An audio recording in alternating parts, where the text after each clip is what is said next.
2학년들은 2학기가 되면 가장 먼저 어떤 걸 배우게 될까요? 무려 4자릿수에 대해서 배우게 됩니다. 기대를 저버리지 않는 와일드한 놀이. 네. 자릿값의 개념을 이해하는 놀인데요. 사실 이거만큼 좋은 게 없죠. 요거. 이렇게 하면 더 아이들이 또 재밌게 좀 접할 수 있지 않을까 생각이 듭니다.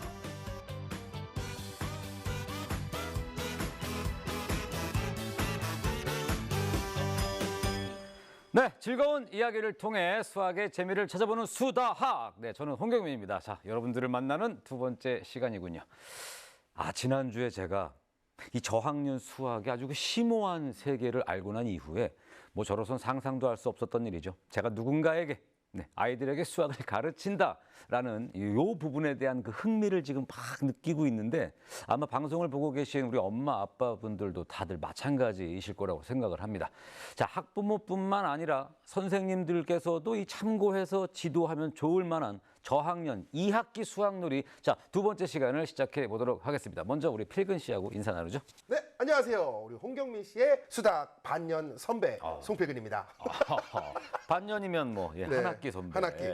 또 역시 수학 MC님답게 반년을 한 학기라고 또 표현을 해주시네요. 중요합니다. 저희가 1학기, 2학기 이 수학이 얼마나 또 차이가 납니까? 그렇죠. 많이 나죠. 굉장한 선배죠. 저하고 뭐 지난 시간 같이 해보니까 뭐 굉장히 잘 맞죠? 네, 뭐 아직 그렇게 잘 맞는지는 모르겠습니다. 이게 특히 홀짝할 때. 농담이고요. 사실은 제가 지난주에 굉장히 너무 반가운 마음에 꼭 물어봐야 되는 말이 있었는데 못 물어본 게 있습니다. 저희가 수학에 이제 새로운 식구가 되면 꼭 이 질문 꼭 하는 게 있거든요. 뭐죠? 수학 점수 공개입니다. 저 같은 경우에도 다 공개를 했어요. 첫날에 처음 여기 온 날 빵점이라고 이야기를 했습니다. 빵점이요? 네, 저는 이제 예고를 나와서 수학 자체가 없었어요. 그래서 시험이 없으니까 빵점이다 이렇게 이야기를 했는데 사람들이 그냥 빵점만 듣고 진짜 빵점인 줄 알고 그렇게 놀리시더라고요. 네. 어쨌든 간에 우리 또 홍경민 씨도 어떻게 공개 가능하십니까? 저는 근데 이제 꼭 알아주셔야 할 게 제가 수능 볼 때는 200점 만점이었다는 걸 좀 감안해 주시고 예. 40점 만점 수학 40점 만점 중에 제가 10.5점을 10.5점. 그래도 뭐 4분의 1은 맞추셨네요. 네. 4분의 1은 맞췄죠, 제가. 어쨌든 이게 뭐 중요한 건 아닌 것 같고요. 뭐 저처럼 그런 점수가 안 나오게 이렇게 미리미리 우리가 수학을 통해서 수학을 배우는 거 아니겠습니까? 네. 자, 재밌게 수학을 가르치는 이 선생님들이 매주 나오시는 그 프로그램이기 때문에 여러분들에게 많은 도움이 될 거라고 생각을 합니다. 자, 오늘 두 번째 시간 2학년 2학기 1단원 수학놀이를 가르쳐 주실 김유경 선생님을 모셨습니다. 안녕하세요. 네, 만나 뵙게 돼서 너무 반갑습니다. 고맙습니다. 네.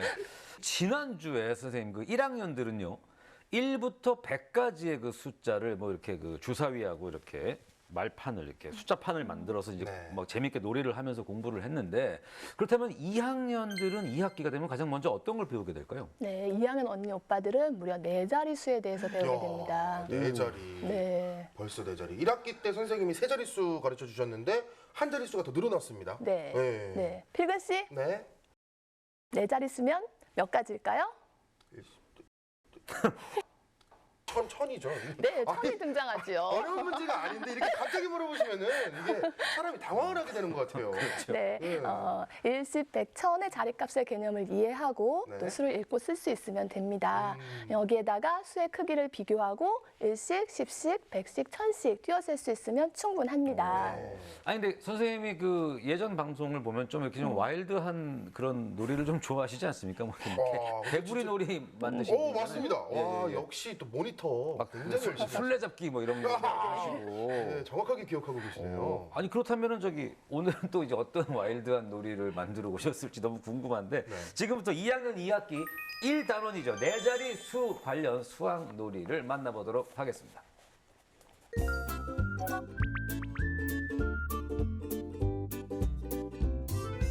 이곳에는 강물이 흐르고 있어요. 여러분들은 징검다리를 건너서 강을 건널 거예요. 첫 번째 친구가 뛸 수는 2011입니다. 준비, 시작! 네, 파란색 팀 친구가 먼저 도착했죠? 자, 뛸 때 0, 두 번째 선수가 뛸 수는 1021입니다. 시작! 네, 파란색 팀 친구가 먼저 도착했습니다. 2대0.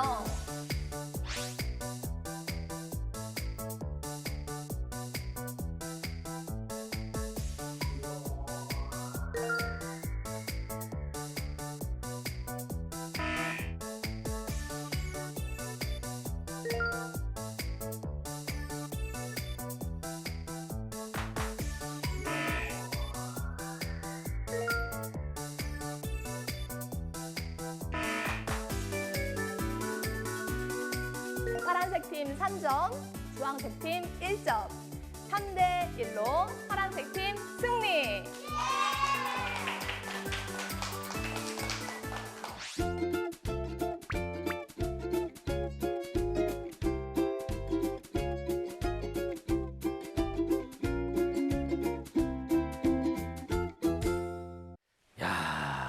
역시 기대를 저버리지 않는 와일드한 놀이.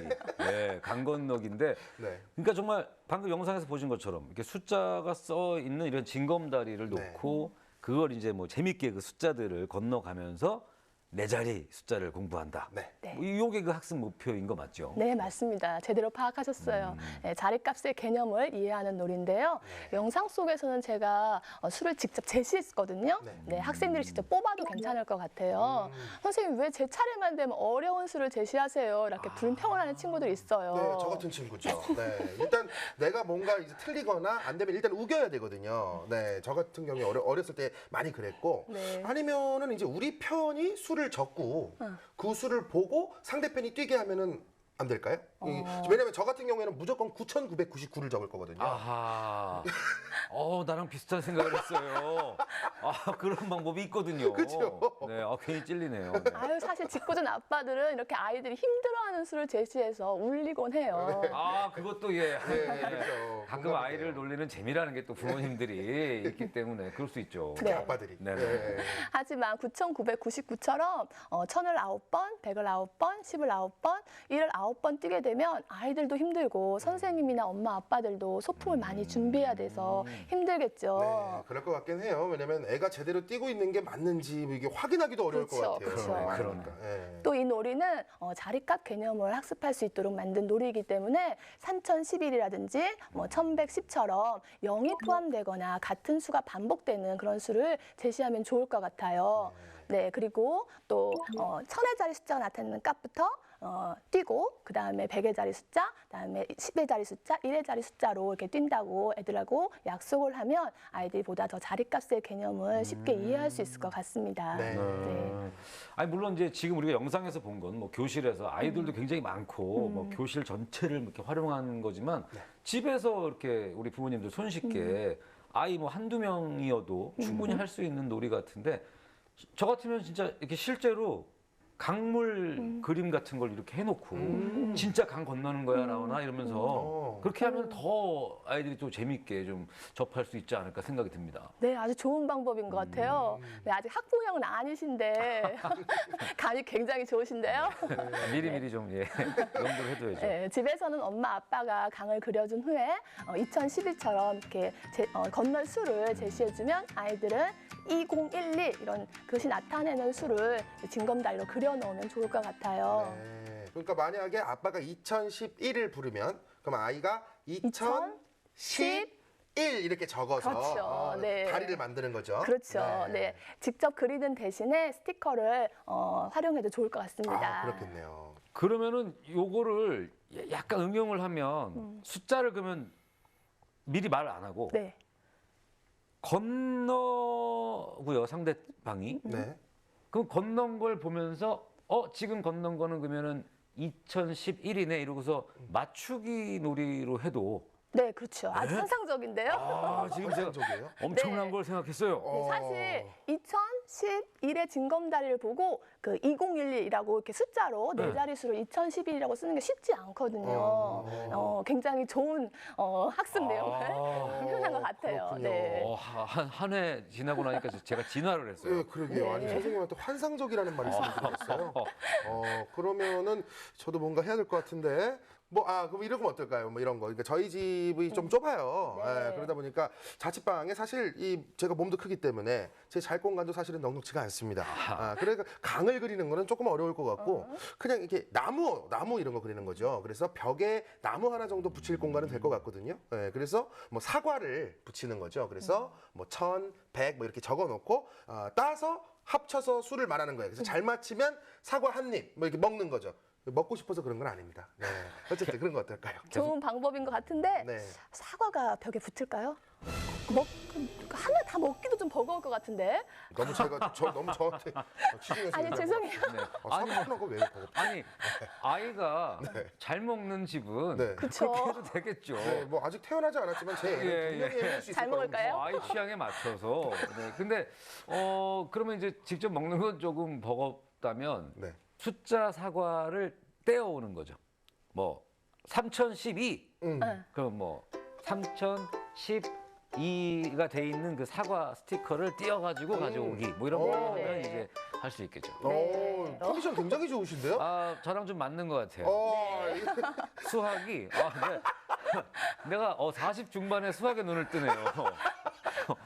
깜짝이야. 축하드립니다. 네. 네, 그 방법도 참 좋은데요. 네. 3010이라고 하면 1000짜리 3개, 그리고 10짜리 하나, 1짜리 2개 이렇게 가지고 오라고 해도 될 것 같아요. 그렇겠네요. 조금 더 이렇게 나눠서. 네. 그렇겠네요. 근데 제가 아직 선생님한테 오늘 또 큰 칭찬을 아직 못 받았거든요. 아하. 네, 제가 참 칭찬받고 싶어하는 스타일인데 아쉬우니까 하나 더 한번 가보겠습니다. 네. 네, 이런 거 어떨까요? 이제 병뚜껑 같은 곳에 이제 술을 적어놓고 차례대로 뒤집으면서 말하는 거예요. 그래서 1000자리는 1000, 100의 자리는 0, 10의 자리는 10, 1의 자리는 1. 그러니까 뒤집어서 합쳐서 1011입니다. 이렇게 가는 거죠. 아주 좋은데요. 좋아요. 네. 예, 됐습니다. 드디어 드디어 한 건을 오늘 하셨습니다. 첫 칭찬 받았습니다. 네. 역시 두 분 너무 잘하시는 것 같아요. 아니 근데 사실은 이게 집에서 이런 거를 할 때 가장 이제 좀 부모님들이 좀 신경 쓰이는 부분이 병뚜껑도 좋고 뭐 네. 스티커도 좋고 강도 좋은데 네. 이게 이제 일이 커지잖아요. 손이 많이 가고 그렇죠. 좀 스케일이 커지다 보니까 네. 요거를 좀 아주 간소화해서 좀 축소판처럼 할 수 있는 그런 방법은 없을까요?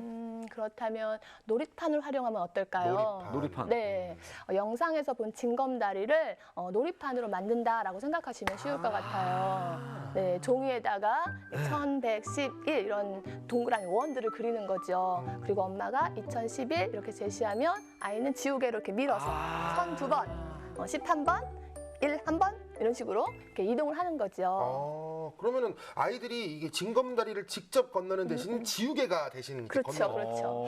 그런 방법이 있겠네요, 진짜로. 이렇게 하면은 청소 걱정도 안 해도 되지 않을까라고 생각이 들고요. 또 애들이 너무 뛰면 아래측에 미안하잖아요. 그렇죠. 올라올 수 있죠. 네, 맞습니다. 그렇죠. 그런 걱정도 잡아주고요. 그러네. 네. 요즘에는 또 그 층간소음 굉장히 중요하기 때문에 맞습니다. 우리 아이 가르치려고 또 너무 쿵쿵 징검다리 뛰어다니면 민폐가 될 수 있으니까 층간소음까지 완벽하게 또 해결해 주시는 우리 선생님 정말 최고인 것 같습니다. 네. 자, 네 자릿수 공부 재미있게 할 수 있는 수학놀이 한 가지가 또 준비가 돼 있죠. 함께 보겠습니다.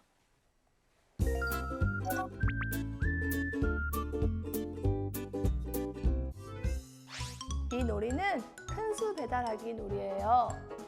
여기 있는 수카드에서 한 장을 뽑아서 배달을 하면 될 거예요. 자, 한 장 뽑아주세요. 자, 시작!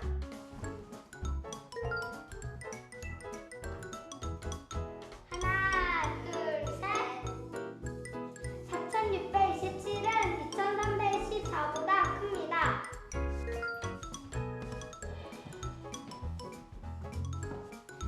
4627은 3526보다 큽니다.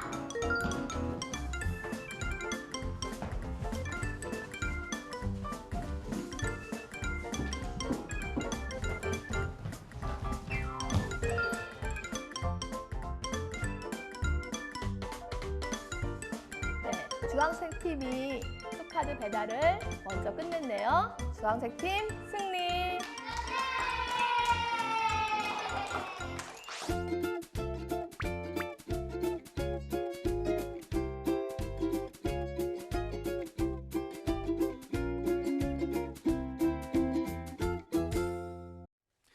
야, 정말 선생님이 정말 고수신 게 네. 이 술을 배달한다. 예? 이 술을 배달한다는 개념이 정말 너무 좋은 생각인 것 같은 게 배달에 대해서 아이들이 일찍 그걸 알거든요. 그 내가 이 숫자를 배달해야 된다는 자체에 엄청난 무슨 책임감도 있을 수 있을 것 같고 직접 내가 이거를 무사히 잘 전달해야 돼. 네. 어떤 이런 사명감이 있거든요. 네. 그걸 활용한 거기 때문에 너무 좋은 생각 같은데요. 네, 맞습니다. 그걸 노린 겁니다. 네, 진짜로 이번 놀이도 역시 실망시키지 않으셨습니다. 네, 선생님 놀이는 일단 무조건 친구들이 일어나서 일어나서 시작을 하네요. 일어나서 놀고. 네. 네, 수학 공부도 움직이면서 하는 것이 저학년 학생들에게는 공부도 그리고 재미도 둘 다 줄 수 있다고 생각을 합니다. 맞습니다. 저도 이게 움직이면서 하는 놀이가 훨씬 더 재미있고 아이들이 많이 좋아할 것 같은데 네. 그러니까 아까 그 징검다리 건너는 거는 이제 자리값에 대한 이해고요. 그리고 지금 요 수를 배달하는 거는 이제 숫자를 비교해서 어떤 수가 더 크고 작냐 네. 요걸 알아보는 그런 거죠. 네, 네, 맞습니다. 이거 뭐 오늘 되게 뭐 잘 맞추시네요. 아니 뭐 예. 아니, 이거 뭐 제작진한테 미리 물어보고 이게 알아오신 거 아니죠? 아닙니다. 제가 아무리 뭐 수능 수학 점수가 낮아도 이 정도는 2학년 2학기 수학이 저랑 좀 맞네요. 아하. 그렇다면 이 영상에 나온 그냥 모양 말고 네. 이 길 모양을 그러면 조금 더 뭐 재밌게 만들고 이래도 네, 효과가 있을까요? 그렇죠. 그냥 수를 비교하려고 하면 너무 단조롭잖아요. 네, 그래서 살짝 길을 복잡하게 한 다음에 양쪽에서 만나게 하면 아이들이 굉장히 좋아합니다. 두 분, 양쪽에서 만날 수 있는 게 뭐가 있을까요? 양쪽에서 만나려면 팔자죠, 팔자. 아, 그렇겠네요. 그렇죠. 팔자 아주 좋아요. 계속 팔자. 왔다 갔다 하면서. 만날 수 네, 있겠네. 이중팔자라고 해서 팔자 두 개를 겹쳐놓고 하는 것도 참 좋을 것 같아요. 아니면은 그거 있잖아요. 사다리 타기 있잖아요. 그래서 사다리? 이렇게 1번부터 5번까지 쭉쭉쭉 써놓고 네, 이렇게 네. 이렇게 돌면서 이렇게 내려오는 거 따라라라란 따 이러면서 내려오는 거 있잖아요. 네, 이런 네. 모양은 안 됩니까? 아, 좋은 것 같은데 네. 출발점도 5개, 도착점도 5개 하면 만나기가 좀 어려울 것도 같고요. 가만히 있겠습니다. 그래서 서로 아니에요. 사다리로 가다가 서로 헤어지면 어떻게 해요? 조용히 있을게요. 끝날 때. 아니에요. 굉장히 창의적이고 좋은 아이디어였던 것 같아요. 두 줄 사다리로 하면 또 잘 만날 것도 같고요. 두 줄. 네. 아이 달래주듯이 달래주셔서 감사합니다. 기분이 풀렸어요. 네. 또 달팽이 모양도 좋을 것 같은데요. 달팽이 달팽이. 놀이는 2학년 교과서에 나온 놀이예요. 그래서 이미 해봤기 때문에 익숙해서 수의 크기 비교를 할 때 좀 더 부담 없이 할 수 있을 것 같습니다. 그러면은 이제 이번에도 마찬가지로 뭐 학교 교실에서 아이들끼리는 뭐 물론 네, 좋은 방법입니다만 또 가정에서 그러면 이거 할 수 있는 수 비교 놀이가 또 뭐가 있을지 좀 알려주시면 좋을 것 같아요. 네, 제가 한번 또 살포시 한번 네. 살짝 또 끼어들어 보면은 제가 1학기 수학놀이 배울 때 용돈 이야기에서 칭찬받은 기억이 있어요. 제가 칭찬받은 거는 까먹지 않거든요. 네. 어쨌든 그때 이제 천 단위 배우는데 사실 이거만큼 좋은 게 없죠. 요거. 그렇지, 그렇지. 네, 아, 요거. 느낌, 네. 오네요. 느낌 돈이죠, 와요. 돈. 느낌 오죠? 그렇지, 그렇지. 네. 돈을 활용하면 애들이 수의 크기 비교를 굉장히 잘 이해할 수 있을 것 같아요. 사람들 본능이군요. 그 본능이군요. 네. 어쩔 수 네. 없죠. 네. 네. 그런데 이제 돈을 그냥 비교하는 것보다는 돈이 사용되는 상황, 네. 시장놀이 같은 거를 하면 더 좋을 것 같아요. 엄마 아빠와 함께 이제 손님 역할, 또 주인 역할을 이렇게 번갈아 해보고 또 이때 자리값의 개념도 알고 또 수를 읽어보기도 하고 써보기도 하고 수의 크기 비교도 하면 정말 좋을 것 같습니다. 적극 추천합니다. 네. 맞습니다. 시장 왜냐면 놀이. 저희 아이는 아직 이 정도는 아니지만 네. 이건 얼마인가요? 그러면 뭔지 모르는데 5,000원이요 뭐 이러거든요. 근데 이런 거를 이제 초등학생 정도 되면 그 수 단위를 생각해서 이 시장놀이 하면서 계산하고 이런 것들이 충분히 활용이 될 것 같습니다. 네, 될것 그러면 두 같아요. 분 한번 해보실래요? 뭐 시장놀이를? 네. 갑자기요? 네. 오, 시장이면 뭘로 해? 대파 있어요. 대파. 대파. 아이고 우리 저기 사장님 아유, 대파 대파? 여기 한 단만 주세요. 한 얼마예요? 달에 9,000원 내고 없고 깎기 없고. 에이 9,000원? 9,000원. 저쪽 가게에서 5,000원에 팔던데. 아이고 그 집 가서 사. 왜 여기 와갖고 좀 날려. 아니 그게 아닌데 지금까지 우리 그 거래한 정이 있으니까 내가 여기서 살라 그러는 건데 그걸 아니 갖다가 맨날 와가지고 이렇게 가격 깎이나 하고 저는. 아니 어디가 5,000원이요? 저기 5,000원인데 5,520원이면 살라 그랬는데 5,000원. 그럼 5,525만. 5,520. 그러면 이제 5,000원짜리, 1,000 아유, 가사리 잠깐만요. 잠깐만요. 네. 좀 더 싼 팔을 사기 위해서 필금 가게 그리고 네. 옆 가게 이렇게 비교하는 거 참 좋은 것 같아요. 네. 근데 좀 상황에만 이렇게 집착하는 것 같은 느낌? 수의 크기 비교를 좀 더 공부를 하면 좋을 것 같아요. 네. 저희도 모르게. 네, 그냥 네. 계속 9,000원이 1,000원이 9개니까 9,000원. 그리고 5,000원은 1,000원이 5개. 이렇게 해서 9,000원이 더 클까? 아, 그렇다면 1,000의 자리 숫자를 9와 5를 비교해 볼까? 이런 식으로 수의 크기 비교에 좀 더 집중해 주시면 좋을 것 같습니다. 네, 그리고 냉장고에 있는 물건을 가져오면 좀 더 실감나게 할 수 있죠. 실제로 네, 갖다가? 그렇죠. 네. 아, 냉장고에 있는 재료를 놓고서 이제 시장 놀이를 하는 거. 그렇죠. 근데 이제 또 아까도 말씀드렸다시피 이게 또 냉장고에 있는 거를 다 다 꺼내놓고 갖고 하다 보면 이것도 이 어질러지고 이 치우고 이것 때문에 걱정하는 엄마 아빠들도 계실 것 같거든요. 그렇죠. 네. 네, 그렇다면 전단지에 있는 물건들을 활용해 보면 좋을 것 같아요. 전단지. 네, 전단지에 있는 물건들을 오려서 진열해 놓은 다음에 시장놀이를 하는 거죠. 복숭아는 7,500원, 뭐 참외는 3,500원 이런 식으로 크기도 비교해보고 또 읽어보기도 하고 이렇게 하면 좀 더 시장놀이를 학습과 함께 할 수 있을 것 같습니다. 네. 네. 이렇게 그 시장놀이 할 때도 좀 이렇게 좀 수학적으로 그쵸. 접근을 해서 하라는 그런 아주 좋은 선생님 말씀이 있었습니다. 저희가 그 방금 전에 우리 필근 씨하고 저하고 괜히 뭐 저기 이상한 꽁트 해갖고 이미지가 조금 걱정이 됩니다만 보시는 학부모님들께서 뭐 저렇게 쓸데없는 얘기들을 하고 있어 이러실까봐 네, 일단은 네. 좀 사과 말씀을 드리고요. 그래서 그 아이디어를 좀 한번 내보자면 그 주변에 1, 2학년 이렇게 그 저학년 아이들을 가지고 있는 학부모를 대상으로 이렇게 조사를 좀 해본 결과 모니터만 열심히 하시는 줄 알았더니 이제 검색까지 직접. 그러네요. 그렇죠. 예, 리서치까지 그냥 네. 딱 이 뭐 어떤 겁니까? 그래서 수 카드, 숫자 카드와 함께 가장 많이 집에서 딱 발견할 수 있는 게 바로 네. 주사위입니다. 아, 주사위. 주사위. 네.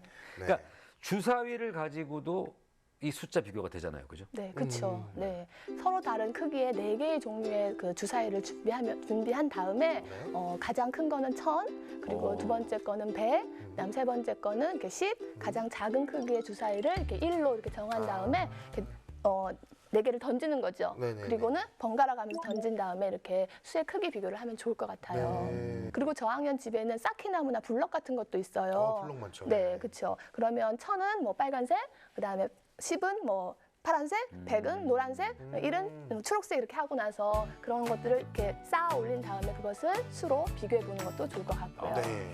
그러면 아까 전에 징검다리 이렇게 건너던 것도 네. 다 건넌 다음에 두 팀 서로 비교하면 안 됩니까? 아, 좋죠. 아주 좋은 것 같아요. 그래요? 네, 네. 제가 지난 학기 때 세 자릿수에 관련된 놀이, 이번에 네 자릿수에 관련된 놀이를 소개해드렸거든요. 보물찾기라든지 술래잡기, 징검다리 건너기 이런 놀이를 한 다음에 네. 수의 크기 비교를 한 번 더 하는 거죠. 어떤 수가 가장 컸어? 또는 어떤 수가 가장 작았니? 라고 한 번 더 물어봐 주신다면 네, 크기 비교 학습까지 함께 할 수 있을 것 같습니다. 그렇겠네요. 그럼 앞서서 그 띄어세기도 이 단원에서 알아야 한다라고 말씀을 하셨었는데 네. 그 부분은 어떻게 지도를 하는 게 좋을까요? 네, 바닥에 임의로 수를 적어 넣는 거예요. 징검다리 때 활용했던 소품들을 네. 다시 한번 활용하기도 해도 되고요. 엄마 아빠가 뭐 3,859 이렇게 해서 10씩 뛰어세 보세요. 또는 10씩 뛰어보세요라고 하면 3,859, 3,869 이렇게 찾아가는 거죠. 네. 이렇게 바닥에 숫자를 써놓고 엄마 아빠가 이렇게 문제를 내는 그렇죠. 형식으로 네. 가르치면 되겠군요. 네. 그러네요. 또는 축소해서 놀이판으로 만들어도 됩니다. 네, 네, 네. 엄마하고 아이가 색깔을 달리하는 그런 색연필을 2개 가지고요. 그럼 3,859 수를 제시하고 10씩 또는 100씩 이렇게 띄어셀 조건들을 제시해 주면은 이제 서로 누가 많이 찾았는지를 대결하면 되겠죠. 네. 또 색연필 대신에 뿅망치나 파리채 등을 이용해서 찾은 수를 이렇게 내리쳐도 좋습니다. 저는 또 색연필 말씀하시길래 웬일로 이렇게 또 조용한 놀이를 또 말씀해 주시나 했더니 역시 뿅망치랑 파리채 등장했네요. 네. 네. 역시 이렇게 활동적인 놀이. 네. 네. 역시 우리 선생님 최고입니다. 저학년 수학 공부는 재밌게 하고 느끼는 것이 제일 중요한 것 같아요. 네. 뿅망치나 파리채뿐만 아니라 아이들이 흥미를 끌만한 그런 소품들을 활용해 주시면 재미있게 가르칠 수 있을 것 같습니다. 네, 알겠습니다. 자, 이렇게 해서 2학년 1학기 1단원과 관련한 수학놀이를 배워봤습니다. 이 집에서 엄마 아빠가 정말 뭐 간단하게 이렇게 좀 소품을 활용해서 알려줄 수 있는 그런 놀이들이 아주 많이 소개가 됐는데요. 자, 이 정도 노력으로 우리 소중한 아이들에게 정말 수학에 대한 재미를 느끼게 해줄 수 있다면 정말 이보다 좋은 방법이 없을 것 같아요. 너무너무 좋은 방법. 아이들과 이 수학 재미있게 가르쳐주고 함께 공부할 수 있었으면 좋겠습니다. 우리 김유경 선생님 그리고 송필근 씨 오늘도 너무너무 감사드리고요. 오늘 나온 이 관련 자료들은 저희가 홈페이지에 올려놓도록 하겠습니다. 많이 찾아와 주셔서 적극적으로 활용해 주시기를 바라겠습니다. 선생님도 학부모도 함께 보면 좋은 방송 수다. 저희는 다음 주 이 시간에 다시 찾아뵙도록 하겠습니다. 고맙습니다. 고맙습니다. 고맙습니다. 고맙습니다.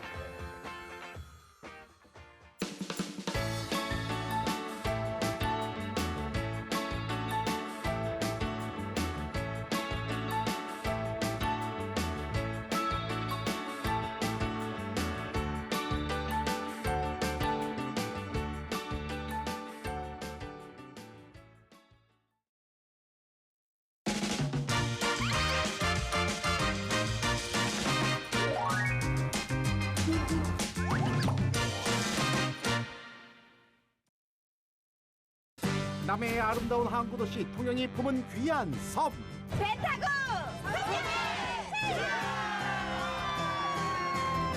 국립해상공원 한려수도의 한가운데 남해물이 굽이치는 곳에 우뚝 서 있는 섬 매물도.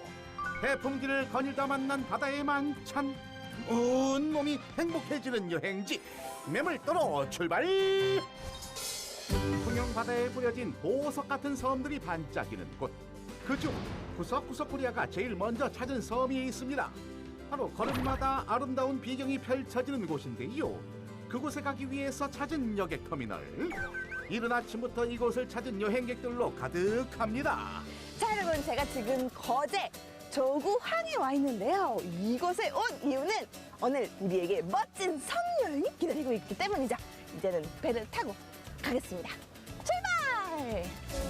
여행을 즐기기 위해 여객선으로 줄지어 오르는 사람들. 거제도에서 출발해 바다 위를 가르며 달리는 매물도로 가는 배. 바람과 파도가 그려내는 그림 같은 풍광이 이어집니다. 바다 위를 점점이 장식하고 있는 크고 작은 섬들을 바라보니 아유, 저절로 기분이 덩실덩실 떠오르겠죠.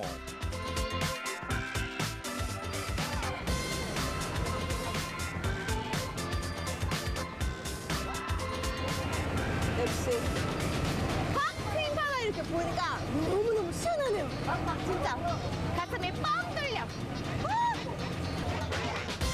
도심에선 즐기기 어려운 힐링의 순간.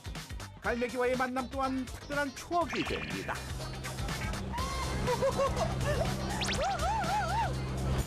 안녕하세요. 어디 가세요? 매물도 가고 있어요. 매물도. 둘리길이 너무 좋다 그래가지고 지금 둘리길 구경하러 가는 거예요. 와.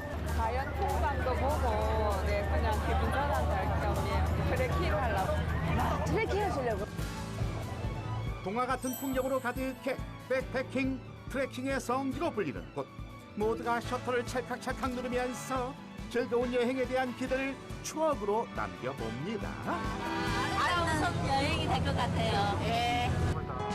통영에서 직선거리로 약 27km, 통영 여객터미널에서 백길로 1시간 30분이면 매물도의 남쪽 대항마을에 닿게 됩니다. 안내 말씀 나왔는데 지금 다 왔대요. 섬 면적 1406제곱킬로미터, 해안선 길이 5.5km, 섬 중앙에 솟아있는 장군봉이 최고점으로 이루어져 있는 매물도. 섬 여행 본격적으로 이제부터 시작입니다. 매물도 도착! 27가구, 30여 명의 주민이 생활하는데요. 마을 전체가 한눈에 들어올 정도로 아담하고 아름답죠. 정겨운 마을의 풍경이 구석구석 코리아를 반기는데 과연 이곳에선 어떤 일이 펼쳐질까? 바로 그때! 아니, 누구세요? 안녕하세요. 반갑습니다. 안녕하세요. 와, 근데 이게 뭐예요? 이게 이 마을에서는 그 효자다, 효자. 효자. 보니까 마을이 엄청 높이 있더라고요. 이렇게 파도가 심하니까 몇 년 전에 볼라비니 태풍 때는 요만큼까지 올라가 요 건물로 다 쓸어버렸어요. 그래서 이 섬들이 보면은 이쪽 다 이쪽에 있어요. 네, 근데 매물도 처음 왔는데요. 보니까 아주 푸릇푸릇한 느낌이 있고 보기만 해도 시원하네요. 예, 이게 매물도 이게 이제 육지에서 떨어진 섬치고는 유일하게 사람이 살고 있는 섬치고는 제일 멀리 떨어져 있어요. 네. 오늘 이 섬 구석구석 소개 좀 부탁드릴게요. 예, 내가 안내해드릴게요. 감사합니다. 그럼 여기 제가 올라타도 될까요? 그 위험해서 타지 마세요. 이거는 집만 나 원만하게 깃털처럼 가벼운 여자인데. 아닙니다. 뭐 안전이 제일입니다. 알았어요. 그럼 가방만 올리는 걸로? 네, 가방 올리세요. 자, 이장님 말씀대로 짐을 모두 올려놓고 이젠 두 다리를 믿고 척척 걸어갈 차례. 2007년부터 조성하기 시작한 탐방로는 매물도를 온전히 돌아볼 수 있는 코스로 당근마을에서 장군봉을 거쳐 대항마을까지 5.2km 정도 이어집니다. 그 코스를 아비가일이 직접 돌아보기로 했는데요. 조용하니까 이런 자연의 소리들이 더 잘 들려서 좋은 것 같아요. 조금 있으면 까치 소리도 좀 들리고 네. 나비 날아가는 소리도 들리고 나비 날아가는 소리도 들려요? 그만은 조용한데만. 이렇게 마을을 거닐다 보면 주민들과도 만날 수 있습니다. 어머니 뭐 하세요? 참깨. 아, 참깨! 이게 참깨예요? 섬에서 재배한 참깨 어떻게 수확하는지 살펴봤는데요. 저 거제도 영광강에서 매물도로 시집을 와서 준비를 해갖고 애녀들이 있어갖고 이제 또 개발했고 우무 뜯고 학자 따고 고동 잡고 전복 따고 자식들 공부 시키고 그거 갖고 쌀 사고 보리 사고 밀가루 사고 먹고싶은 거 다 사오고 그리 살았어. 공양도 어디 가서 뺑 들어가면은 여장님 따라가면 공양도 좋아. 한번 공양 가나네. 네. 가서 공양도 많이 하고 선전도 많이 해주고. 네, 알겠습니다, 어머니. 우리 동네 선전도 많이 해주고. 네, 감사합니다. 수고하세요. 네. 포근한 웃음에 마음까지 넉넉해진 시간. 자, 이제 마을의 제일 높은 봉우리 전망대로 향할 차례. 가파르게 이어지는 등산길을 아유 힘들다. 힘겹게 오르는 우리 아비가일. 아, 선생님. 그럼 저희는 이쪽으로 가요, 저쪽으로 가요. 저쪽으로 가면 이제 당근마을로 가는 길이고 네. 이쪽으로 가면 이제 장군봉. 바다를 확 뚫려가지고 작은 섬들이 이쁘고 파도치는 그거 뭐고 줄렁이는 그런 것도 좋고 색깔이 너무 이뻐요. 평생에 한번 안 왔으면 평생을 후회합니다. 그렇죠? 예, 저도 처음 왔어요. 그래요. 10번이고 20번 계속 오세요. 네, 여기 오면은 애기에 난 신혼부부들은 네. 장군을 낳아요. 근데 그래서 장군봉이라요 이게. 우리하고는 상관이 없네요. 기한이 다 됐구나. 등산을 세상에서 제일 싫어한다는 아비가일. 아이고 힘들다. 점점 무거워지는 다리를 이끌며 뭐 그래도 저 계속 올라가 봅니다. 선생님. 올라가는 길 보통이 아니네요. 힘들죠. 아, 목소리도 안 나와. 힘든 만큼 조금 올라가면은 대학마을이 한눈에 쏙 들어오고 그런 멋진 풍경이 펼쳐질 거예요. 그래요. 네. 아모르 파티.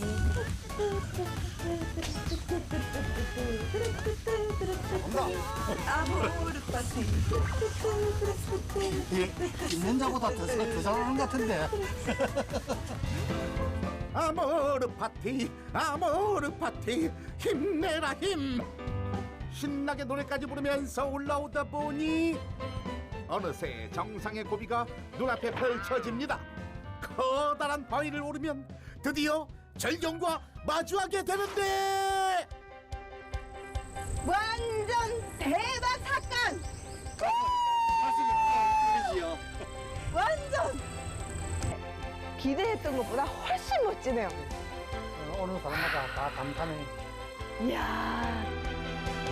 감탄이 절로 나오는 절경과의 대면. 등대섬을 비롯한 수많은 통영의 섬들과 거제 해금강이 내려다 보이는 천연 전망대. 사면이 급경사여서 마을 풍경부터 인근의 크고 작은 섬을 관망하기엔 아주 그만인 곳이랍니다. 아우 맞아요. 여기서는 인증사진 꼭 남겨야죠. 어우 자세 좋다. 소감이 어때요? 땀을 뻘뻘 흘리고 오다 보니까 바다의 비경이 참 좋네요. 어머니 여기 딱 와보시니까 어떠세요? 속이 탁 트이는 것 같아요. 작은 섬들도 아름답고. 어우 부러워요. 얼씨구 절씨구 산행을 하면서 전체를 갖다 이렇게 볼 수 있는 그 섬의 느낌이 틀리는 거는 대매물따죠.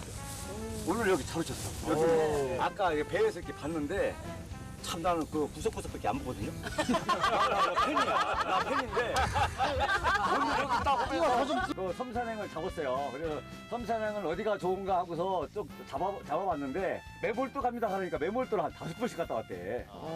매몰도를 5번씩 갔다 왔어요 했는데 그분들은 소매몰도를 간 거야. 그분들은. 근데 대매몰도 우리는 대매몰도 가는데 그랬어요. 근데 대매몰도 간 사람이 흔치가 않아요 주위에. 여기는 땀을 흘리면서 풍경을 다 봐. 이 풍경은 베리굿이요. 아름다운 풍경뿐만 아니라 역사적인 의미도 담겨있는 곳입니다. 트레킹을 하다 보면 만날 수 있는 곳이 있는데요. 안내하는 곳을 따라가다 보면 만날 수 있습니다.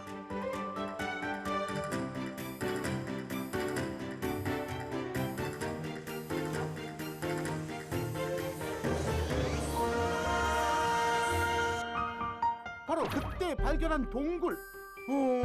과연 어떤 동굴일까요? 아, 선생님 보니까 이 산 한가운데 이렇게 동굴이 있는데 이게 보니까 자연 동굴은 아닌 것 같아요. 누가 만든 거 아니에요? 이게 아픈 역사가 있는데 이게 일제 그 강점기 때 그때 이 자대이 발발돼가지고 동남아시아를 막 일본이 그 통째로 먹으려고 할 때 여기다가 포진지를 만들려고 이제 거제도 사람, 한산도 사람 그냥 이 사람들을 이리 다 끌고 와가지고 돈 한 푼 안 주고 이 동굴을 파는데 동원시켰어요. 그래 이거 하나뿐이 아니고 요 바위 밑하고 저 바위 밑으로 쭉 내려가서 6군데나 이런 굴을 팠어요. 과거 일본군이 포진지로 구축한 6개의 동굴이 남아 있습니다. 그 안엔 당시의 흔적이 고스란히 남아 있는데요. 뭐 넣고 빙빙빙 이렇게 치면서 툭 튀는 부분은 다 다듬고 이 흔적을 바라볼 때마다 떠오르는 기억에 마음이 아프다는 이장님. 참 가슴 아픈 일들입니다. 우리 조그마한 매물도까지도 일본 사람들의 손길이 쓰기 사람을 피곤하게 만들고 못 살게 굳었으니 앞으로 그런 일이 없어야 되겠죠? 없어야 되죠. 절대로 없어야 되죠. 진짜 내가 전쟁하러 나갈 거야. 또 다른 풍경을 찾아 따라간 곳. 사나이로 태어나서 할 일도 많다만 드디어 도착! 여기가 장군궁입니다. 오, 선생님, 근데요 이름이 독특해요. 장군궁. 여기가 장군이 말을 타고 가다가 신은 형상이다 해가지고 장군봉이라요. 오케이. 세계를 정복합니다. 해발 210m로 매물도에서 가장 높은 산 장군봉. 장군이 군마를 타고 있는 형상이라 하여 붙여진 지명인데요. 해풍기를 따라 힘겹게 거닐고 난 후에 보상이라도 받듯 눈부신 풍경을 마주할 수 있습니다.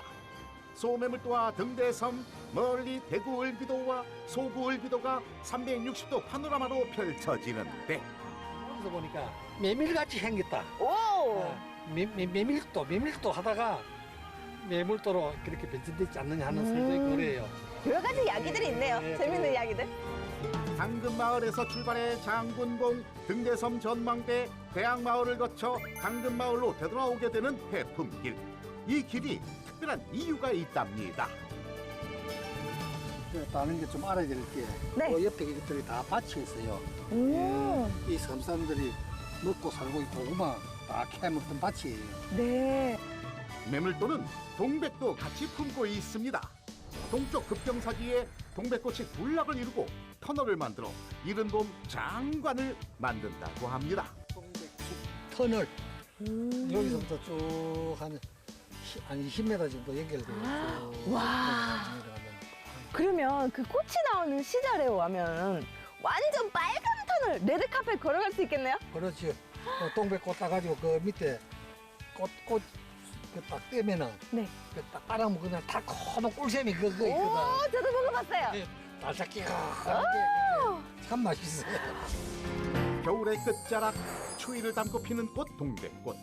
달콤함까지 품은 꽃이 매물도를 아름답게 장식합니다. 한여름에 그 꽃의 자취는 볼 수 없지만 이렇게 열매가 남아 눈과 입을 즐겁게 하는데요. 관광객들 물으면은 두 개. 모아가 할아버지라고 그래요. 선생님 하나, 나 하나. 달다. 엄청 달아. 자연 그대로의 섬답게 가축들도 방목해서 키우는 곳. 염소들과 소들이 자유롭게 뛰어다니며 풀을 뜯는데요. 송아지 한 마리 주지. 우와, 진짜 있다. 오, 송아지 소가 있네요. 아니 어떻게 섬에 소가 있어요? 농사이기 때문에 이 장기 한번 깔고 가니까. 내가 매몰도의 1등 소다. 뭐. 아, 한 마리 가니까 다 따라가네. 가야가는 바이바이. 매물도의 눈부신 풍경과 함께 행복을 담으며 거닐었던 시간. 비바람이 치던 바다 혼자 맺어 오면 아비는 배가 고파요. 여러분, 제가 오늘 눈으로 멋진 풍경을 즐겼으니 이제는 입으로 마시는 거 지금 차례가 왔습니다. 이곳에서만 즐길 수 있는 맛이 있다고 하는데. 안녕하세요. 아, 여기 매몰도에 맛있는 거 먹고 싶은데요. 네, 우리 해녀들이 직접 물속에서 캐올린 거거든요. 미역도 있고요, 톱도 있고요, 세모가사리, 멍게, 소라, 전복, 벗굴. 제가 오늘 해녀 밥상을 준비해 줄 테니까 맛있게 드세요. 네, 맛있게 부탁드릴게요. 사시사철 섭취 가능 꽁꽁 상태로 꺼낸 것은 미역? 매물도의 미역이 특별한 이유가 따로 있다고 합니다. 파도 조류가 세고요. 옛날부터 이게 매물도 돌미역은 성줄 알아주는 것이에요. 이게 끓이면 뽀얀 국물 우러나면서 정말 산보다도 좀 많이 찾아요. 아우, 역시 해산물이 빠질 수 없겠지요. 지글지글 생선조림과 큼지막한 굴로 만드는 전, 여기에 세상에 바다에서 나는 나물까지. 자, 종류별로 대령이요. 세모가설이라고 여름에 채취를 해가지고 말려가지고 요리를 할 때는 물에 살짝 넣으면 금방 불려요. 양념을 넣어가지고 묻혀가지고 모든 자연산. 와, 이게 뭐예요? 뭐뭐 들어갔어요? 굉장히 피우고도 맛있고요. 해녀가 바다에서 건져 올린 자연산 해산물. 울고 있어요, 아비. 정말 감동이잖아요. 어떻게 이렇게 귀한 음식들을 저에게. 정말 감동의 눈물이 쭈르륵 나옵니다. 제일 먼저 생선 하나 손에 척하니 들고 통째로 뜯어주는데, 아우, 저기 아비가일, 아우, 저기 먹지만 말고 저기 소감을 좀 말해봐. 이렇게 먹고 저렇게 먹어도 나오는 소리는. 밥을 싼 다음에 입으로 쏙. 매물도의 자랑 미역을 먹어볼 차례.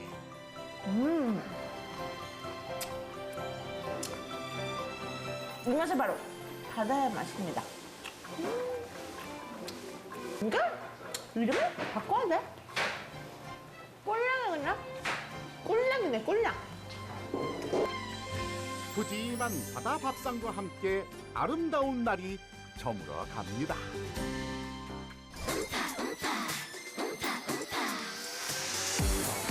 눈물 언제까지 해야 돼요? 이거 슈렉 눈물 아이가? 초록색이니까. 매! 매일 나도 좋은 거. 물 건너 있는 사람 다 오세요. 시를 떠나서 매물도로 모두 오세요. 오세요! 와!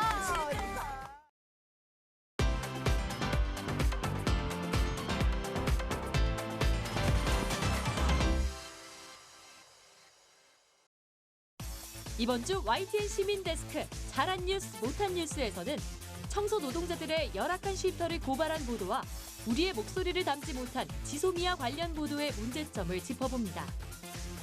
모바일 동영상 점유율 1위 유튜브.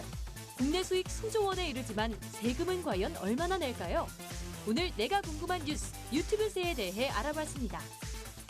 내가 본 DMB, 한 달간 YTN DMB 프로그램을 되짚어봤습니다.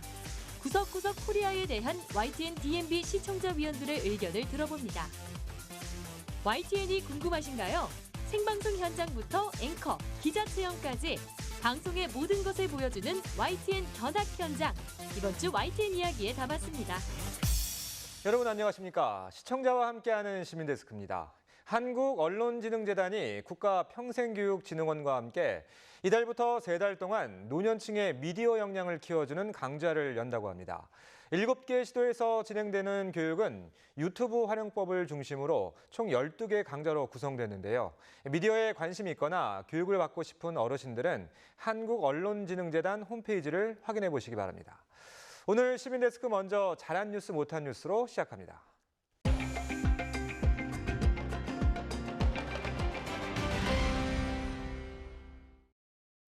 네, 오늘 함께 이야기 나눌 분들 소개해드리겠습니다. 언론인권센터의 이선민 정책위원과 정영희 시청자평가원 그리고 강흥식 YTN 해설위원 나오셨습니다. 안녕하십니까? 안녕하십니까?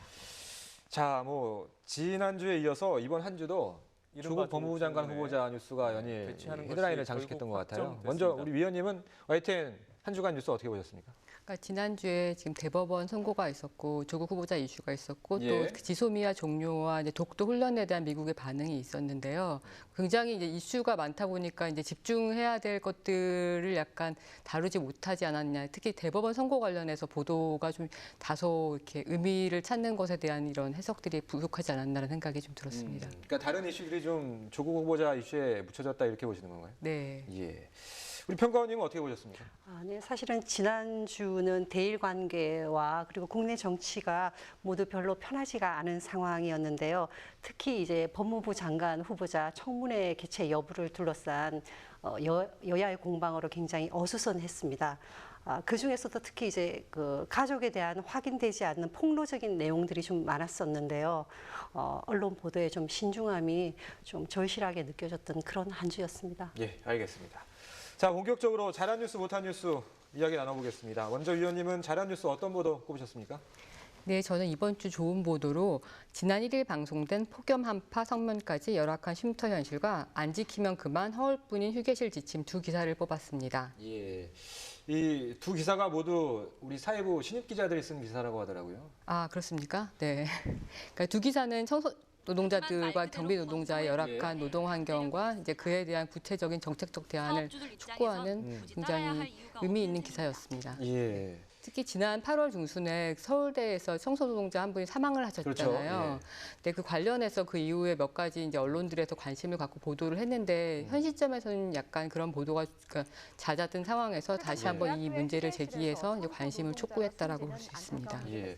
그러니까 저도 이제 화면으로 보니까 그 휴게 공간이라고 하는 곳이 이렇게 계단 밑에 이렇게 쓰지 않는 공간을 임시적으로 개조한 것도 있고 굉장히 열악하더라고요. 네, 거의 약간 마지못해서 마련해준 듯한 느낌들이 없지 않아 있는데요. 그러니까 이 지금 폭염 한파 성명까지 이 쉼터 관련 기사는요. 그러니까 너무 춥거나 덥거나 공기질이 열악하거나 아니면 이제 1급 발암 물질로 알려진 성면으로 이제 뒤덮인 공간인데 거기에 환풍기조차 없는 어떤 경비 휴게 공간들을 실제 방문을 해서 현장을 고발을 하고 있습니다. 특히 이제 냉난방이 잘 되는 이 일반 사무직 노동자의 경우에도 이거 제대로 뭐 상사의 눈치를 받지 않고 쉬기 위해서는 어떤 적절한 시공간이 필요한데 그렇죠. 특히 이제 이 육체 노동을 하시는 분, 청소 노동자나 경비 노동자 같은 경우에는 이런 공간이 정말 절실하고 꼭 필요합니다. 사무 공간이 따로 없다 보니까 거기서 쉴 수는 없는 거고. 그렇죠. 네, 근데 이 공간이 이제 공간을 아까 말씀하신 것처럼 이제 마련을 하긴 했는데 실제 이게 마련하는 것에 대부분 그치고 이게 정말 제대로 쉴 수 있는 공간인지에 대해서는 좀 점검이 가 굉장히 중요한데요. 그게 정말 이제 단순히 공간을 마련하는 것이 아니라 실제 정말 제대로 된 어떤 그러니까 업무의 효율성을 위해서라도 쉴 수 있는 공간인지를 점검을 해야 되는 게 필요한데 그 부분을 잘 좀 짚어줬습니다. 이 관련해서 궁금하신 점 있으시다고요? 네, 그러니까 열악한 이제 환경에 대한 사례와 이제 개선 사례를 이제 기사를 통해서 이제 리포트를 하셨는데 이런 사례를 어떻게 좀 발굴을 하셨는지 궁금합니다. 예, 그 지난달 9일 그 서울대 청소노동자가 숨진 그것이 이제 취재 계기가 됐다고 합니다. 그 당시 서울대 청소노동자들은 그 선풍기 하나로 그 여름을 나야 되는 그런 상황이었거든요. 그래서 다른 시설의 노동자들의 휴게 공간 실태를 이제 점검을 한 거죠. 그래서 뭐 취재를 해보니까 뭐 더위, 한파, 성면, 먼지 등 그 아주 열악한 환경에서 일하고 있는 것을 확인을 했다고 합니다.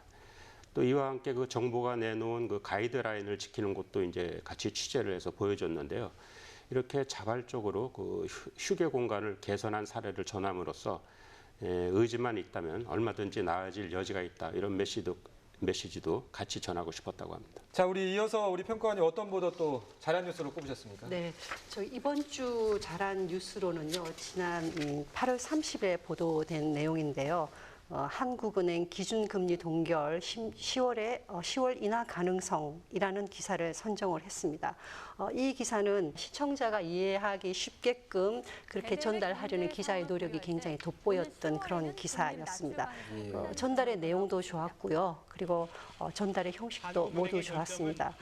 해당 뉴스의 잘한 점을 세 가지로 정리해 보았는데요.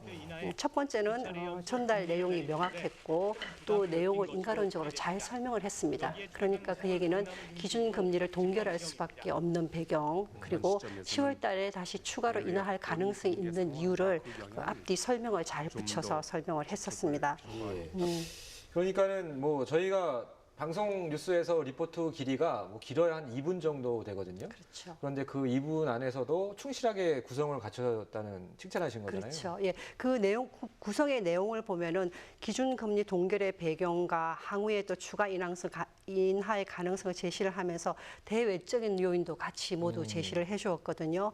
그러니까 미국과 중국의 무역 협상에서의 문제들, 그리고 또 일본이 행하고 있는 그런 수출 규제들, 그리고 국내 문제를 생각한다 그러면 저물가나 뭐 민간 소비 성장세 둔화나 이런 것들을 굉장히 잘 짚어주어서 시청자들이 대외적인 경제 환경을 좀 잘 이해할 수 있게끔 그렇게 내용이 구성되어 있었습니다. 네, 그렇습니다. 이 경제 기사를 쉽게 쓰는 게 상당히 어렵거든요. 또 특히 이제 수치가 들어가는 이제 경제 지표를 활용한 그런 기사를 쓸 때는 더더욱 그렇습니다. 그래서 최대한 쉽게 쓰기 위해서 항상 그 경제부 기자들이 고민을 하는데요.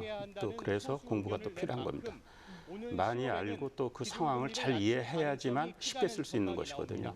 그리고 이 기사와 관련돼서 하나 더 추가적으로 좀 이렇게 긍정적으로 좀 좋게 평가할 수 있는 부분은 그 짧은 시간에 명료하게 전달하고자 하는 형식이 좀 돋보였습니다. 사실 그 뉴스 아이템 하나에 그래픽을 서너 개를 쓰는 경우가 잘 없거든요. 근데 이 해당 기사는 뭐 수도권의 아파트 가격 상승률 변화라든지 아니면 최근에 수출 설비 투자 그리고 소비자 물가 동향의 변화 이런 것들을 딱 하나의 그래프로 제시를 해서 보여주었기 때문에 한국의 경제 상황에 대한 이해가 좀 부족한 시청자 입장에서도 아 우리의 경제 상황이 기준금리를 이제 동결할 수밖에 없는 상황이구나라고 이제 이해를 할 수 있게끔 그렇게 해주는 좀 친절한 뉴스가 아니었나라고 생각을 합니다. 예. 사실 방송사 뉴스에서는 신문사보다 경제 뉴스가 좀 비중이 적거든요. 아무래도 그렇죠. 평시에는 네. 왜냐하면 관련 화면이 좀 단조로운 편이고 그렇기 때문에 오히려 그런 것들을 좀 역이용해서 그렇게 해설성 뉴스를 좀 많이 개발하는 것도 방법일 것 같습니다. 자, 그럼 이번에는 아쉬운 뉴스에 대해서 이야기 나눠보겠습니다. 먼저 위원님 어떤 보도 꼽으셨습니까? 네, 저는 이번에 아쉬운 보도로 8월 30일 보도된 이재용 다시 법정으로 시계제로 삼성 기사를 뽑았습니다. 그러니까 8월 29일 국정농단 사건에 대한 대법원 선고가 있었는데요. 네. 그러니까 이 시민과 달리 대법원에서는 이재용 삼성전자 부회장이 이제 박근혜 전 대통령과 그 측근인 최순실 씨에게 자신의 경영권 승계를 목적으로 이제 뇌물을 주면서 부정한 청탁을 했다는 사실이 이제 인정이 되었고 그 금액도 이제 86억 8천만 원으로 이제 2심보다 대폭 늘어났거든요. 그래서 이제 이와 관련해서 이제 YTN뿐만 아니라 정말 많은 매체에서 이 관련 소식을 다뤘는데, 그러니까 전반적으로 사회적으로는 이것들이 어떤 정경 유착을 단죄하는 그런 계기가 된 것이 아니라는 평가들이 있었고요. 이제 삼성에 초점을 맞춰서 보면 이 대법원 이제 선고로 인해서 박근혜 전 대통령뿐만 아니라 이재용 부회장 같은 경우도 이제 재판을 다시 받게 된 거죠. 예. 그러니까 아무래도 뭐 삼성이라는 그 그룹이 우리 대한민국 경제에서 차지하는 비중이 크기 때문에 아무래도 기사가 총수 부재에 좀 초점이 맞춰졌다 이런 지적이신 거죠? 네, 근데 당연히 이제 삼성이 차지하는 그 한국 경제의 비중과 이제 글로벌 기업이다 보니 이제 관심을 가고 이것들 다루는 것은 당연한 일인데요. 어떤 이제 기업의 총수 비리와 관련해서 이제 다루는 패턴들과 관련해서 좀 문제가 있다라고 저는 말씀을 드리고 싶고요. 특히 이제 어떤 패턴들이 있냐면요. 그러니까 기업의 총수랑 기업과 이제 한국 경제를 다 등치를 시켜서 기업 총수가 곧 기업이 되고 이제 이 다시 이제 한국 경제가 되어버리는 그래서 이제 이재용 회장의 어려움, 그러니까 지금의 위기는 다시 또 한국 경제 위기처럼 이제 그러니까 그렇게 만들어버리는 구조들이 존재를 하는 것 같아요. 근데 이제 아까 말씀드린 그 기사가 좀 그런 패턴에 의한 기사가 아니었나 싶거든요. 회사에 어떤 해를 끼친 행위나 이제 부정한 청탁을 한 것들은 이제 분명히 단죄가 되어야 되는 부분인데 이 부분에 대해서는 되게 그러니까 간략하게 짚고 넘어가는 측면이 좀 있었던 것 같습니다. 예. 그러니까 뭐 YTN 포함해서 모든 대부분 언론 매체들에 대한 어떤 문제 제기이신 것 같기도 합니다. 네, 그렇죠. 네, 이게 늘 나오는 패턴인 것 같아요. 약간. 아무튼 뭐 지적해 주신 내용은 앞으로 저희가 취재 보도하는데 좀 반영을 하도록 하겠습니다. 자, 이번에는 우리 평가원님 선정해 주신 아쉬운 보도 어떤 내용인가요? 네, 저는 그 이번 주 아쉬운 뉴스로는 그 지난 8월 28일 날 보도되었던 미 국무부 독도 방어 훈련 생산적이지 않아라는 기사와 그리고 미 지소미아 종료 독도 훈련의 불만이라는 두 기사를 선정을 했습니다. 그 이유는 사실 이 문제는 굉장히 민감한 외교적 사안이었거든요. 그런데 이런 사안을 전달을 하면서 정작에는 우려의 목소리가 빠져 있었기 때문에 그러니까 외부에서 한국이 잘못된 행동을 했다라고 지적하는 내용들에 대해서만 집중적으로 보도를 하고 거기에 대한 우려의 입장이 드러나지 않았기 때문에 좀 일방적으로 한국이 잘못된 결정을 한 것 같은 그런 인상을 주는 뉴스였기 때문에 조금 잘못된 뉴스로 선정을 했습니다. 사실 최근 몇 달간 그 한국과 일본은 일본이 한국을 화이트리스트에 배제를 하면서 굉장히 그 많은 외교적 갈등에 노출이 되어 있는데요. 그래서 한국은 그 지소미아 종료와 독도 방어 훈련이라는 것을 통해서 한국의 이제 주권을 강조를 했었습니다. 거기에 대해서 최근 미국이 입장을 발표를 했는데요. 미국은 한국이 행한 그런 독도 방어 훈련과 지소미아 종료는 잘못된 것이다라고 불만을 한 것이었죠. 그 사실 이 입장은 우리와는 좀 거리가 있는 것이고 오히려 일본의 입장과 좀 가까운 그런 것이었습니다.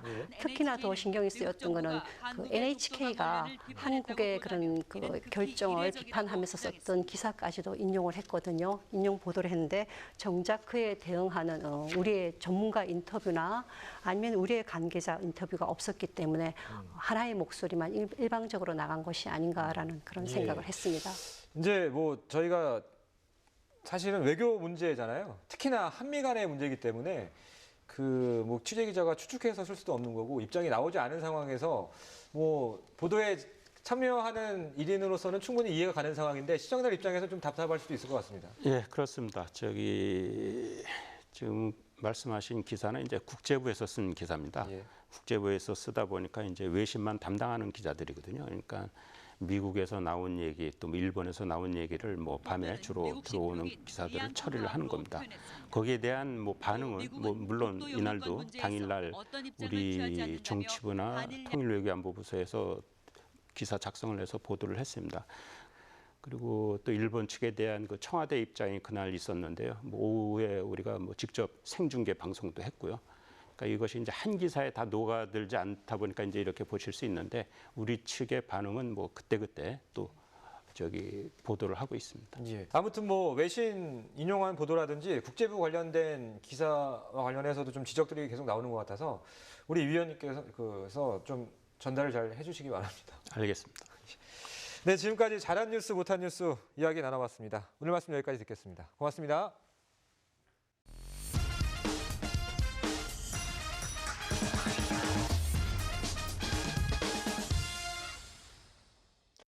동영상 서비스 시장의 최강자 유튜브가 지난 2017년 한국에서 올린 매출이 5조 원대로 추정된다는 자료가 있었습니다.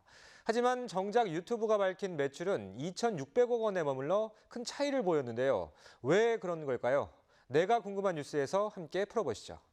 요즘은 TV보다는 컴퓨터나 스마트폰으로 방송 보는 분들 많으시죠? OTT라고 부르는 온라인 동영상 서비스 업계도 춘추 전국 시대를 맞았습니다. 유튜브나 넷플릭스처럼 인터넷망을 통해 각종 영상 콘텐츠를 제공하는 서비스를 오버 더 톱, 즉 OTT라고 부릅니다. 최근 몇 년 새에 이용자가 급증하면서 방송 제작부터 콘텐츠 유통까지 막강한 영향력을 갖게 된 OTT 기업들. 과연 한 해 얼마나 벌까요? 아무도 모르는 매출의 비밀. 그래서 생기는 세금 회피 의혹을 없애기 위해 정부가 이른바 유튜브세 도입을 검토하기 시작했습니다. 이번 주 내가 궁금한 뉴스, 바로 이겁니다. 우리나라에서 모바일로 동영상을 보는 사람 10명 중 9명이 유튜브를 이용한다고 하네요. 이런 압도적인 인기 덕분에 유튜브가 한 해 우리나라에서 버는 돈이 최고 5조 원에 이를 것이라는 분석도 나왔는데요. 그런데 정작 유튜브가 밝힌 매출은 지난 2017년 기준으로 2,600억 원, 세금은 200억 원 정도를 냈다고 합니다. 6살 어린이가 주인공인 보람튜브 채널 하나가 한 달의 광고로 35억 원을 번다는데 유튜브가 밝힌 매출이 너무 적다는 생각은 저만 하는 걸까요? 현행법상 유튜브와 모회사인 구글의 정확한 매출과 순이익은 정확히 알 수 없습니다. 이런 OTT 기업은 국가별로 매출을 계산하는 게 아니라 서버가 있는 한 국가에서 전 세계 수익을 한꺼번에 잡기 때문인데요. 여러 나라에서 벌어들인 매출이 한데 섞이다 보니 국가별 가세에 현실적으로 제약이 생깁니다. 이런 글로벌 기업들은 보통 법인세율이 낮은 싱가포르 같은 나라에 서버를 둬서 세금을 아낍니다. 또 제조업처럼 큰 공장이나 많은 자본이 필요 없는 인터넷 기반 기업의 특성도 작용하는데요. 한국 지사를 외부 감사를 받거나 매출을 공개할 의무가 없는 유한회사 형태로 설립하는 겁니다. 물론 유튜브는 법인세뿐 아니라 부가세도 냅니다만 물건값에 포함되어 있는 부가세는 사실 소비자가 부담하는 거잖아요. 유튜브세는 이런 글로벌 기업들에게 이익을 얻은 만큼 제대로 세금을 내도록 하자는 취지에서 나온 아이디어입니다. 과학기술정보통신부는 어떤 형태로 하는 게 바람직할지 연구를 시작했는데요. 현재 지상파, 종편, 보도 전문 채널 등 방송 사업자들이 내는 방송통신발전기금 납부 대상에 이런 OTT 기업을 포함시키는 방안을 검토할 것이라고 합니다. 물론 유튜브의 모기업인 구글은 이런 정부의 움직임에 강력히 반대하고 있습니다. 프랑스는 지난 2017년부터 이런 제도를 도입해 시행하고 있는데요. 영상물 공유 및 게재 사이트를 대상으로 전체 수익의 2%를 걷어서 국립영상센터 창작지원금으로 활용하는 겁니다. 이뿐 아니라 아마존, 페이스북 등 글로벌 IT 기업에 이른바 디지털세를 부과하는 법안도 최근 프랑스 의회를 통과했습니다. 대상 기업들은 이용 수수료를 올려 소비자에게 부담을 떠넘기는 방식으로 맞대응에 나섰죠. 법만큼 세금을 내야 한다는 상식에서 뉴미디어라고 예외가 될 수는 없겠죠? 유튜브세, 어떻게 결론 날지 함께 지켜볼까요? 지금까지 내가 궁금한 뉴스 시민 리포터 이승배였습니다.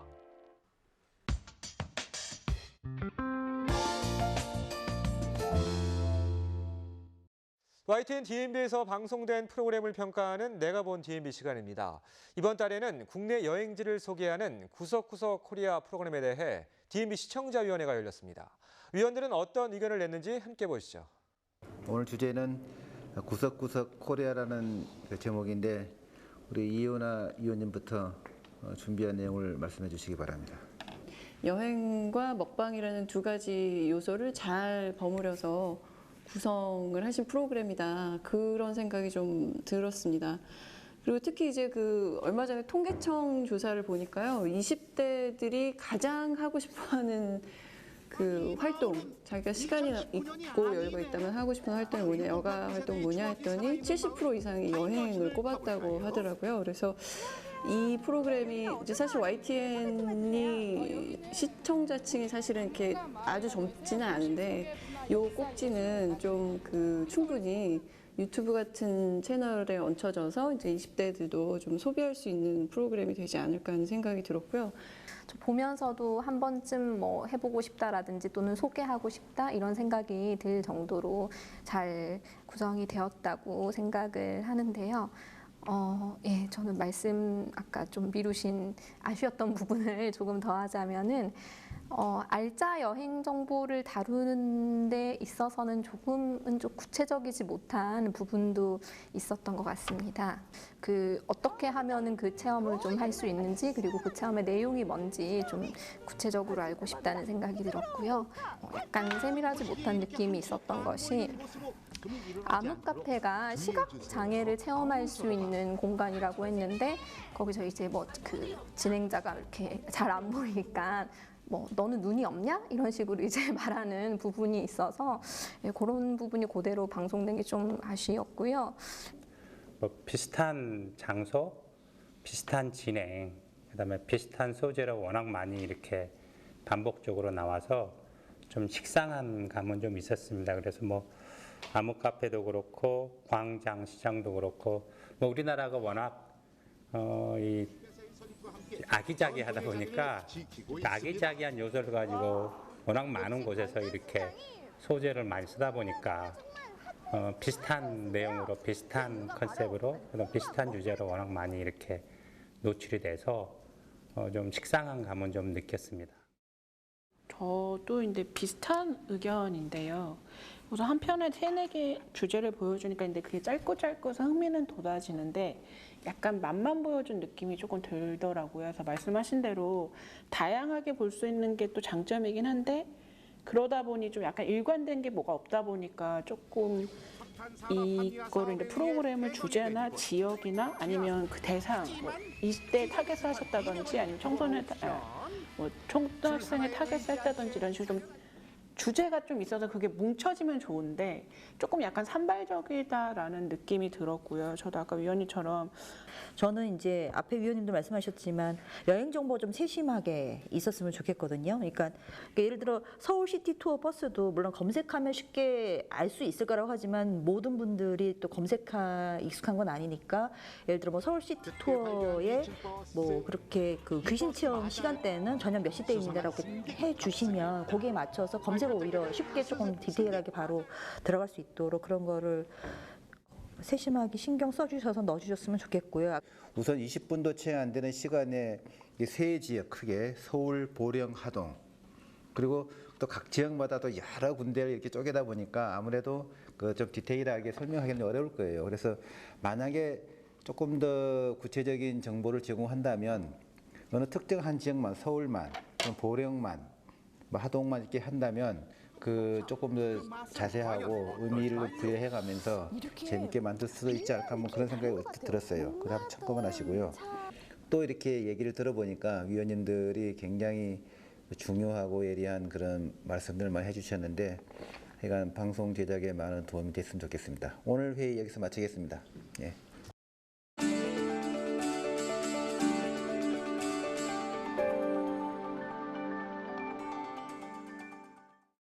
생방송 현장이 궁금하십니까? YTN에서는 24시간 뉴스가 진행되는 생생한 현장을 시청자 여러분과 나누기 위해 사내 견학 프로그램을 운영하고 있습니다.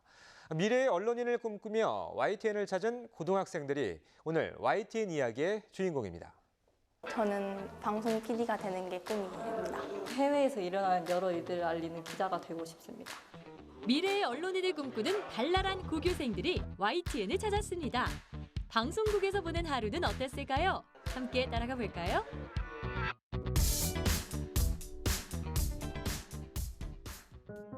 정장 차림 사원들이 오가는 본사 로비. 교복 입은 학생들이 모여 있네요. 지금 한창 수업할 시간 아닌가요? 저희 언론을 사랑하는 친구들끼리 자발적으로 소수정예로 모여서 현장 학습을 내고 YTN 언론사를 체험하러 왔습니다. 보통 YTN 견학 신청은 교사가 신청하는 경우가 대부분인데요. 친구들끼리 자발적으로 신청했다니 참 적극적이죠? 본격적인 사내 투어를 앞두고 한껏 들떠있는 학생들. 먼저 YTN이 어떤 언론사인지부터 알아야겠죠? 한국의 뉴스 채널 YTN의 출발부터 현재까지를 담은 영상을 학생들은 반짝이는 눈으로 지켜봅니다. 공부 빼고 다 재밌다는 말 사실인가 보네요. 딱 한 가지 홍보만 할게요. 여러분들 핸드폰 다 가지고 있을 텐데 거기 요거 하나씩만 좀 깔아주세요. YTN의 특급 홍보맨 이한빈님. 학생들 앞에서도 직업정신을 발휘하고 있죠. 홍보 영상을 본 뒤 처음으로 향한 곳은 부조정실. 빼곡히 들어찬 방송 장비가 학생들 눈에는 신기하고 놀라운가 봅니다. 학생들이 서 있는 이곳은 실제 방송이 이뤄지고 있는 곳이기 때문에 현장감을 한층 생생하게 느낄 수 있답니다. 다음은 생방송 스튜디오로 가볼까요? TV 속 앵커들이 앉던 그 자리, 여기까지 왔는데 그냥 갈 순 없죠? 우리 학생들의 실력 한번 볼까요? 일본의 경제보복 이후 정부와 일본산 비중이 높은 수입 폐기물의 방사능과 중금속 검사를 강화했습니다. 와, 처음 읽는 거 맞나요? 역시 언론인 지망생답게 예사롭지 않은데요. 훗날 꼭 방송에서 만나길 기대할게요. 생방송 스튜디오를 한눈에 내려다볼 수 있는 이곳. TV 밖 방송 스태프들의 움직임까지 하나하나 확인할 수 있어서 인기입니다. 24시간 깨어있는 YTN. 지금도 이어지는 생방송이 훗날 역사로 남는다는 걸 우리 학생들은 알고 있을까요? 이곳은 좀 색다르죠? 파란 배경 앞에서 오늘 하루는 누구나 기상캐스터가 될 수 있습니다. 서울은 25도, 청주는 26도, 부산은 24도로 예측됐습니다. 이로써 즐거웠던 견학도 끝! YTN에서 보낸 하루 어땠나요?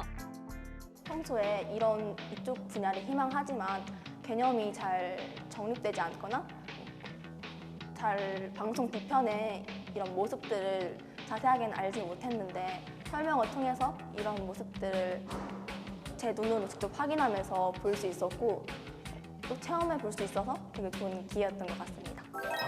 진로 고민하랴, 수험 준비하랴, 한창 바쁜 열아홉. 오늘 친구들과 함께 보낸 이 시간이 먼 훗날에는 반짝이는 추억으로 남을 겁니다.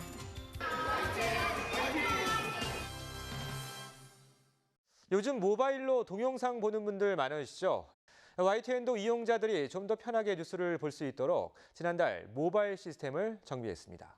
YTN 앱을 깔고 알람을 설정해 두시면 주요 이슈와 정보를 빠르게 확인할 수 있으니 많은 이용 바랍니다. 시민데스크 다음 주 더 알찬 소식으로 찾아뵙겠습니다. 고맙습니다.